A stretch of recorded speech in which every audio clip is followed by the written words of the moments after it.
Trading teaches a lot about yourself, and areas that I lack, I went and sought mentorship for. When you actually go to these pages, you got to actually see it. Are they actually giving out gems, or are they showing off flashy lifestyles, the Lambos, fluff, the fluff that gets people excited to learn about the space? I realized that futures is 100% transparent because everyone goes through the same exchanges. A lot of people start trading with their own capital because they don't know they have access to other people's capital. If you get 100K from a prop firm and you just make 3% a month, very doable, and you're making 3K a month. Mm-hmm. You can live off that. I guess the name of the game in prop firms are leverage capital and get access to as much capital as possible. Being able to stop trading and actually step away I think is a skill set of its own that a lot of people got to master. And actually having no position is a position in itself. It's actually a good position to be in. A wise person once told me that normally if it's fast money, it's normally not good money. Yeah.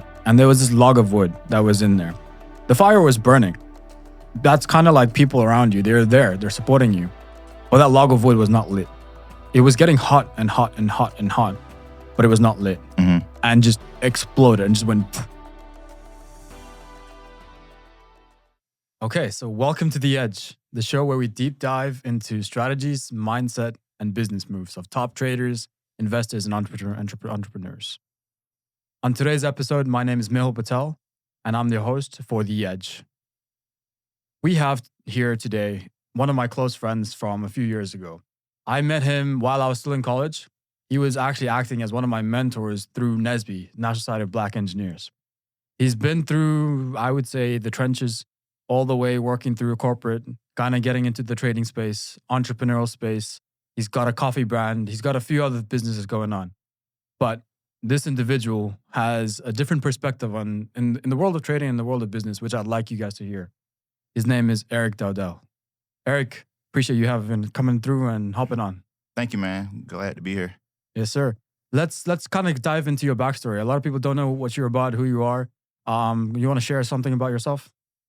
Yeah. So, I've been in the technology space going on about 8 years. I've actually knew that was going to be for me because as a kid, I always used to fix computers, always worked on computers. So I knew that deep down that the tech space would be something big. This was like when we had internet and you had to connect through your phone. Oh, wow. Yeah. So out back then as a kid, I was trying to like work on different things and I knew that technology was going to be the future. So that was like something I saw a long time ago. I was like maybe 10, 11 years old at the time. Okay. So that's I would say that's something that a lot of people don't know, that like I've always been into tech, not just figuring it out. I always knew that I wanted to be in the space. So Right. That's one things people might not know about me. Okay, so you started in tech. Are you still in tech? Kind of walk us through where you are right now and how you kind of got to where you are. Yeah, sure. So NSBE actually got me my first job here in Orlando. Before then, I was interning back in Alabama, but I got into the tech space in the defense space, and I was working on simulators. So Orlando's well known for the simulation space. So I was working on simulators for a while.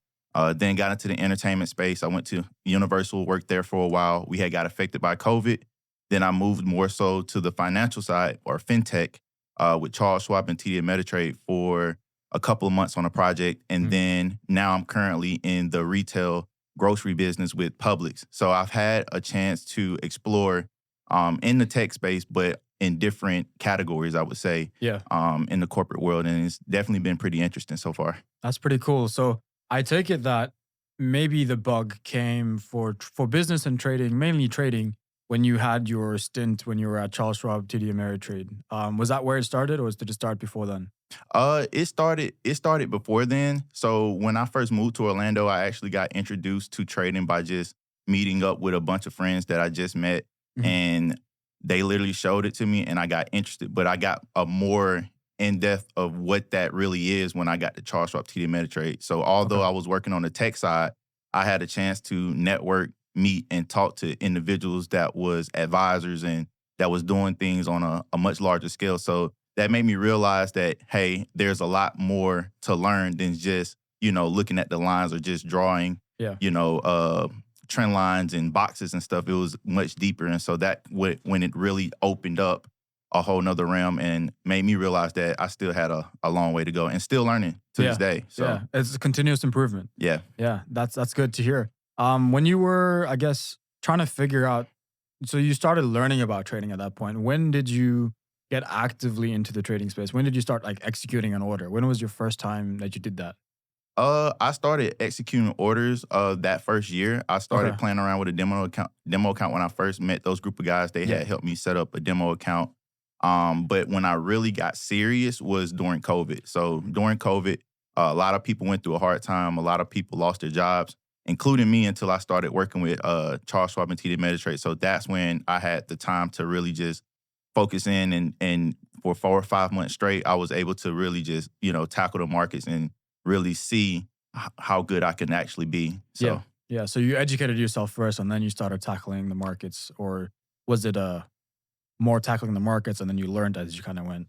I think it's just trading teaches a lot about yourself, and areas that I lacked, I went and sought mentorship for. So for example, I didn't know anything about fundamental analysis. Yeah. I didn't know what really was making the markets shift. So I knew that, okay, if I really want to learn about fundamental analysis, I need to learn that part. Because at first we go through a phase where a lot of people buy a lot of courses just to see the same information. Right. And in reality, you really need to just figure out what it is that you lack and then go seek that, whether it be psychology, whether it be execution, whether that be whatever it could be. No, it makes sense. But like, I guess from a perspective of someone that is not into the trading space or not even in life in general, right? Yeah. If I want to progress to the next level and I'm not there yet, I don't even know what questions to ask. How does that one person start? Like, how did you know, oh, I should learn about fundamentals? If you didn't even know what fundamentals were, how did you figure out what that gap was? Then you start asking questions on that gap. Yeah. I just started looking online and just started getting curious onto curiosity, just different trading styles. And once I saw fundamental analysis, I was like, what's that? I only knew about technical analysis at the time. And so when I realized like fundamental analysis is also important to understand the bigger picture, I knew that that's just not something you can just find fully online. You have to go seek mentorship or go learn from someone that's better than you and have proven results. Right. So that's kind of like what I did, and I found someone that was very, very well versed in the trading space fundamentally too, and has had a chance to trade and manage a lot of funds, so a lot of money. So that's kind of like where I was able to come in and learn under that person. So no, that's good to hear. You basically sought out a mentor to kind of help you fill out that gap. Is there, a lot of us want to find a mentor, but we don't even know where to look, right? And when we do find a mentor, we don't even know how to vet them out. Are they actually a mentor or are they just claiming to be one, right?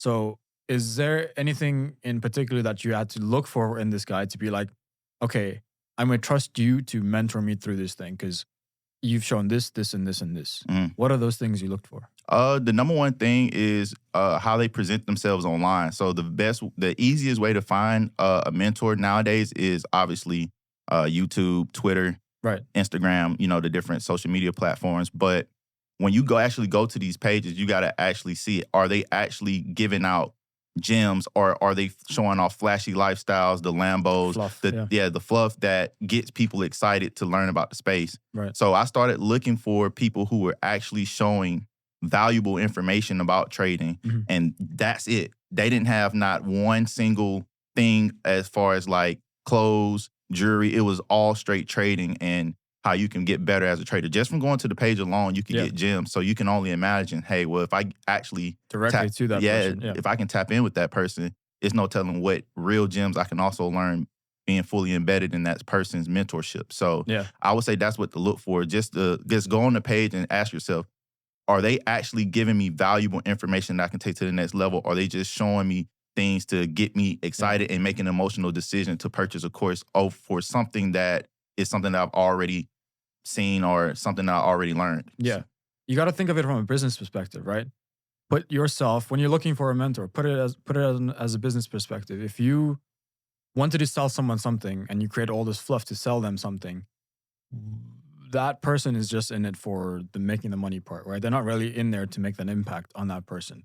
So if you can kind of see through that fluff using your business mindset or putting those business shoes on and trying to figure out, is this guy in it for the money or is he in it for actually making an impact in my life? Then that's one of the reasons why you could potentially choose a mentor, and which is what you mentioned. You saw that he was actually in the trading space and he was only delivering value in trading.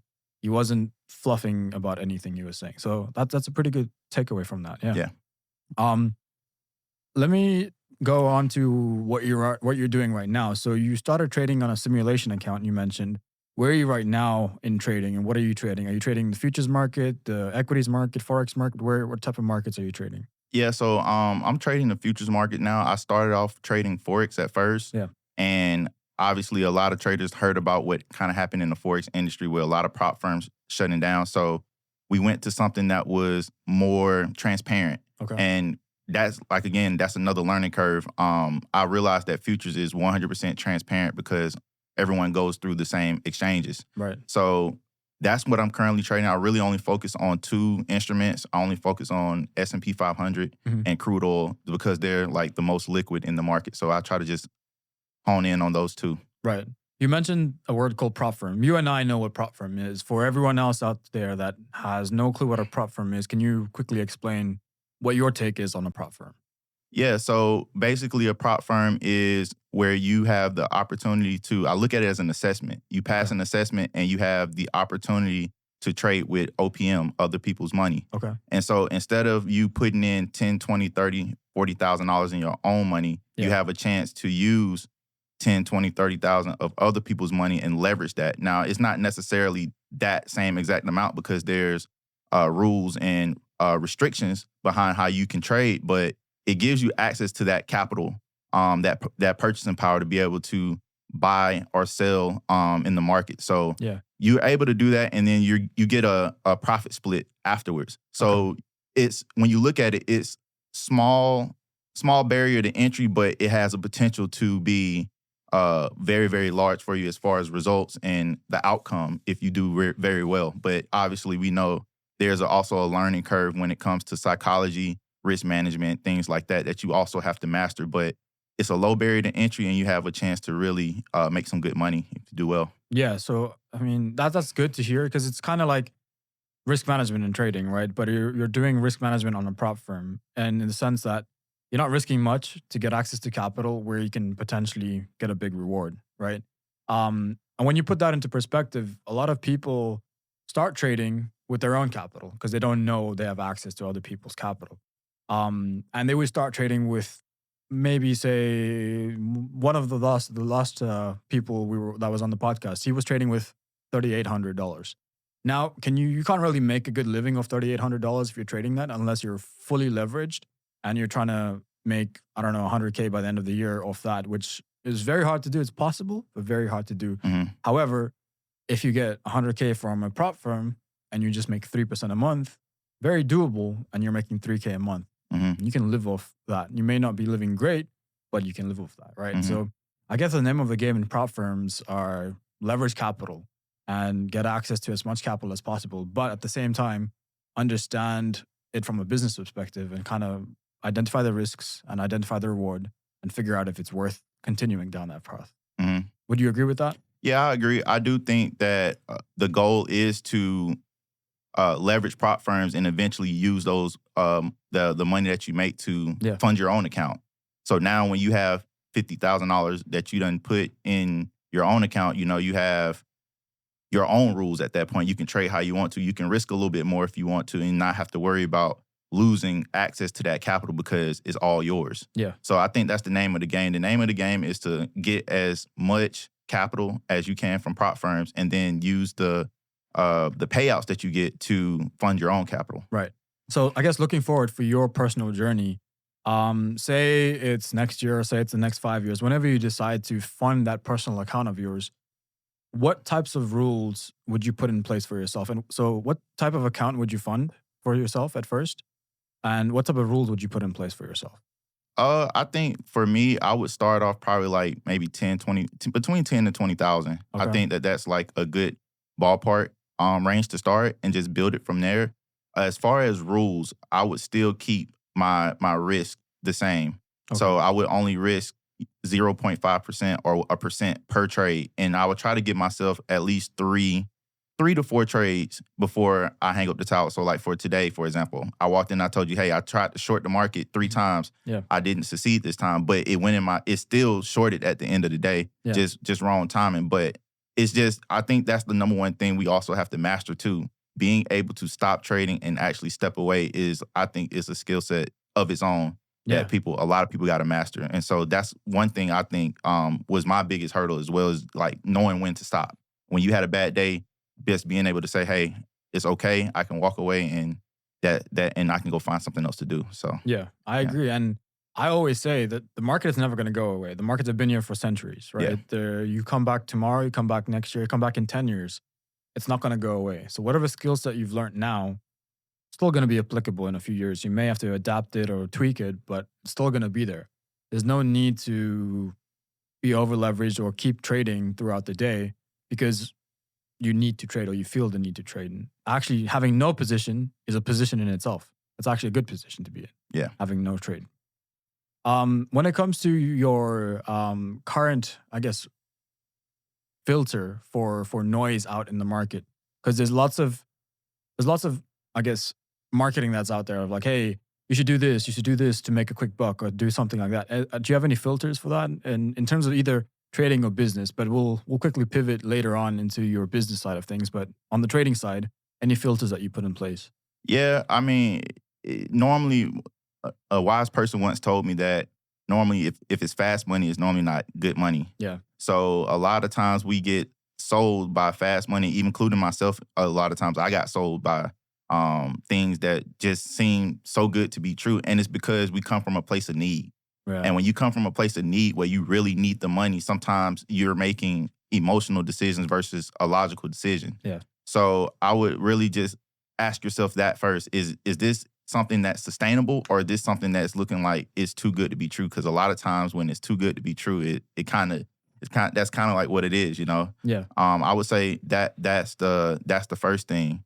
And the second thing is you normally have to kind of just go with your gut feeling. Your gut normally tells you if something feels right. So your intuition is there for a reason. So if your gut is telling you, hey, I don't think I should do this, then you need to go with your first instinct. Yeah. Okay. That's good. That's good information there. And that's some gems that you dropped where you have to be aware of what's going on and you have to kind of leverage what you know and how you can make that decision to kind of go forward. Yeah. And the big thing that you mentioned was that if you're not self-aware enough to be like, I need to stop at this point, or I need to take a step back, or I'm acting out of desperation, right? Then you won't be able to figure out how to go forward. If you figure out I'm acting out of desperation, but I still need to know this information, you can take more of a informed decision and kind of go forward on that. Right. So trying to get out of that mindset of acting out of rash, acting out of desperation, acting out of this will kind of get you even further than you even expected it. Yeah. Okay. So pivoting into your like businesses and all, do you mind sharing a little bit more about that side of the world that you work on? Yeah. So a lot of people they know me as like the coffee guy, and actually my friend is a good friend of mine that I went to school with he's the CEO. Okay. And I was like one of the first few people that he brought on board to just take a look at the vision, at the business plan, and how things are going to actually get set in place. So that's one thing. And another thing too is like I'm still trying to work on my coding skills, and I do want to at some point launch a coding academy. A lot of people don't know that, but I still have old coding projects and things like that where I'm looking to eventually be able to teach other people that are interested in coding. I have to brush up on coding myself. Yeah. But it's something that I always wanted to do as a way to give back, because as the tech space gets more and more relative, we have AI, we have all these different things taking over. I think people aren't aware that they think that their job is in danger, but in reality, all they have to do is understand the AI and understand how to use it better than the next person to still become relevant. Because at some point, I do feel that technology and AI is going to take over. So I want to be able to equip people that are really interested in that space with the knowledge that they need to still be able to be relevant in the marketplace. No, I like that because you basically just want to use that academy to educate all the people, empower them, and then kind of elevate them to get to that next level. Yeah. That's pretty cool. That's amazing to hear. My personal motto is lift as I climb, like you know. And I think that basically sums up what you're trying to do. You've gotten to a point where you're willing to give back, like you mentioned. And that's, at the end of the day, that's what kind of matters. You can be anywhere where you want to be, but if you're not taking out people with you, you're just going, like I said before, I've said, you can go far alone, but you can go further together. So if you have people with you that you're taking up, you can pave your own way. So to wrap this conversation up, is there any gems that you want to kind of drop in terms of trading business that you think that the audience might want to hear? I really just say, if you believe in something, just stick to it, stay consistent. There will be a lot of bumps and bruises along the way. So expect that. Don't expect it to be a perfect road. You know, and I know we had our ups and downs in trading, ups and downs in business. But as long as you keep moving forward with the same enthusiasm every single day, you will succeed at some point. So I would just say, just, you know, never give up and just keep going. And most importantly, position yourself around the right group of people that have the right energy, because energy is transferable.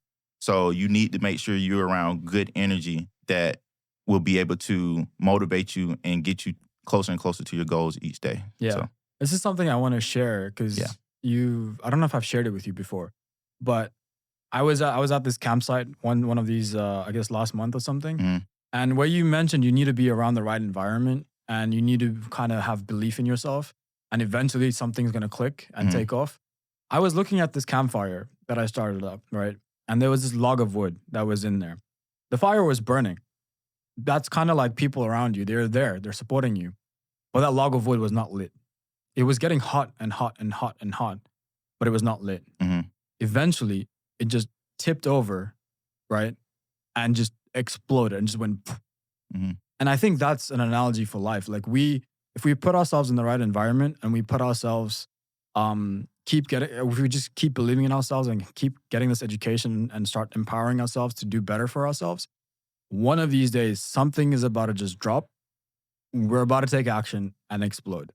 But you have to keep at it, and you have to keep surrounding yourself around that fire and keep warming that energy and warming that feeling. Yeah, and I also would say just find people that are doing what you want better than you. Yeah. And that will help you elevate by default. If you put yourself around people that are doing better than you, then you have no choice but to level up as well. I agree. Yeah. That's pretty dope. Yeah. Well, Eric, I appreciate you dropping all these gems, man. Sure. I think everyone in the audience also would love to talk to you more, love to have you back on. But for today, I think that's what we got. And everyone else, this is The Edge, and this is where we have unfiltered conversations about trading and business. And thanks, Eric, man. All right. Thank you, man. Okay.